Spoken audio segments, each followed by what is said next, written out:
Bonjour à toutes et bonjour à tous, ravi de vous retrouver comme d'habitude pour cet atelier de Trading Live. Nous commençons par l'analyse des marchés et nous sommes le jeudi 2 mai 2019 et les marchés ont atteint une nouvelle résistance.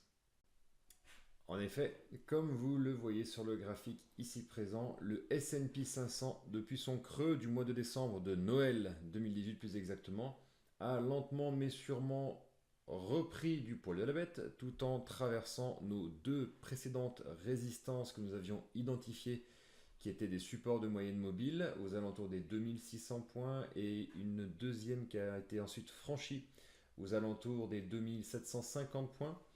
Et désormais, apparemment, du coup, le marché est venu retoucher les précédents points hauts que nous avions connus fin 2018, aux alentours de septembre-octobre 2018. Donc la baisse de Noël a été complètement, cette fois-ci, complètement récupérée en l'espace donc de 4 mois, à la grande surprise de beaucoup, puisqu'il y avait des raisons de penser que les résistances allaient tenir. Or, ce ne fut pas le cas.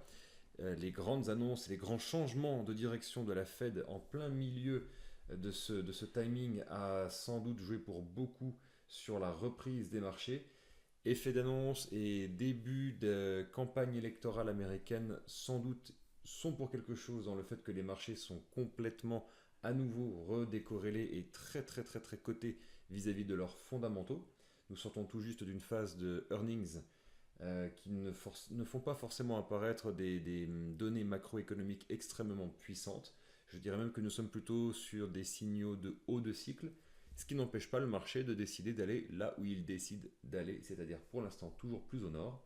Mais nous sommes désormais sous une résistance absolument majeure qui, si elle venait à être cassée, redonnerait un souffle haussier global au marché action. Pour l'instant, nous n'y sommes pas, nous testons pour la première fois cette résistance et la dynamique haussière reste apparemment toujours de mise. Quel impact du coup sur les actifs défensifs comme l'or? Eh bien l'or du coup a quant à elle décidé de recorriger un peu, comme c'était le cas lors de notre précédent atelier.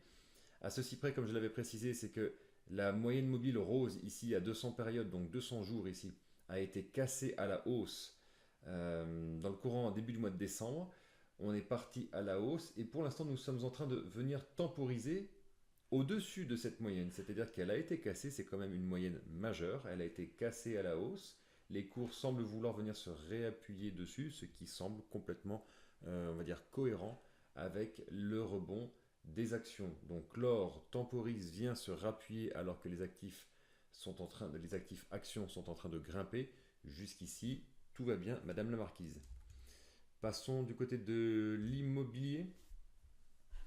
L'immobilier, quant à lui, tente difficilement de remarquer des plus hauts, sachant que ces plus hauts à lui sont très récents, puisqu'il a non seulement couvert la baisse du mois de décembre, mais il est venu maintenant complètement gommer ses précédents points hauts pour en marquer de nouveaux. Donc pour l'instant, l'immobilier, justement sur les annonces de la Fed de stopper les hausses de taux, a beaucoup récupéré de sa baisse, de sa souffrance de l'année 2018 avec les hausses de taux. Et pour l'instant, nous sommes sur les plus hauts avec quelques petites phases de correction, mais nous sommes et restons sur des plus hauts.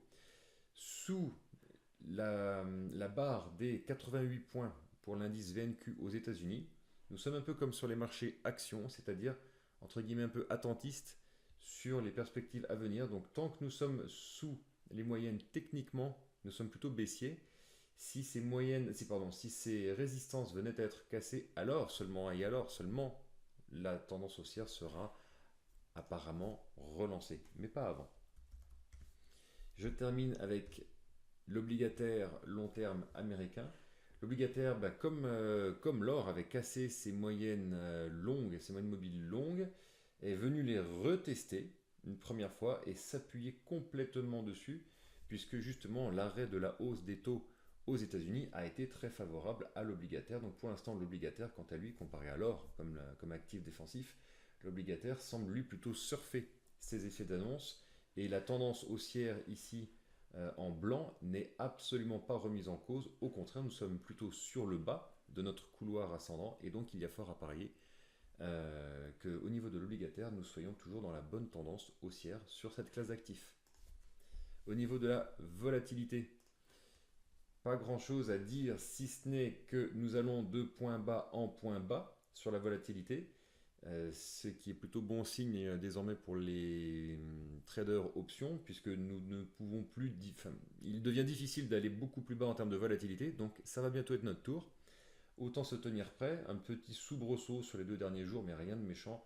Euh, le palier que j'ai dessiné ici aux alentours des 15,5, 15,7 n'est pas du tout encore retouché. Quand nous l'aurons croisé à la hausse, alors nous pourrons rejouer de manière un petit peu plus agressive, mais pas pour le moment.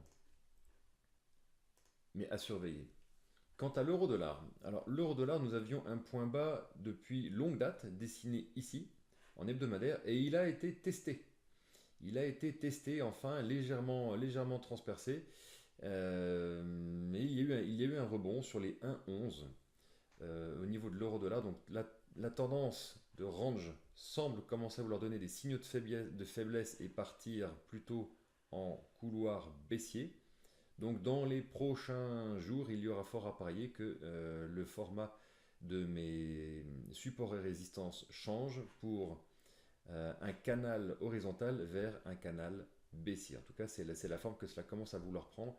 Et vous voyez, j'ai laissé la tendance long terme ici, la moyenne mobile de 200 périodes, pareil, qui a totalement joué son rôle pour l'instant de chapeau, de résistance. Euh, Lors du dernier atelier, je crois, on était dans ces alentours-là. On évoquait le fait de pouvoir venir retester les points bas. Ça a été fait extrêmement rapidement, voire même presque entre guillemets un petit peu violemment. Voyons si ce point bas qui lui justement maintenant est testé sera transpercé ou pas. Voilà pour l'analyse du jour, j'espère qu'elle vous aura été utile et je retrouve les abonnés pour l'analyse du portefeuille. Très bonne journée à tous. Si cette analyse vous a convaincu et vous semble pertinente et que vous souhaitez en découvrir davantage sur mon approche des marchés et l'approche de la gestion patrimoniale, je vous invite à vous rendre sur le site investisseurtortue.com, rubrique services proposés. Vous retrouverez notamment l'accès aux ateliers de trading live, ainsi que toutes les informations nécessaires pour vous connecter et me suivre sur les réseaux sociaux, ainsi que sur mon blog. Je vous invite à vous abonner à ma chaîne et je vous retrouve très prochainement pour une prochaine analyse de marché. Très bonne journée à vous.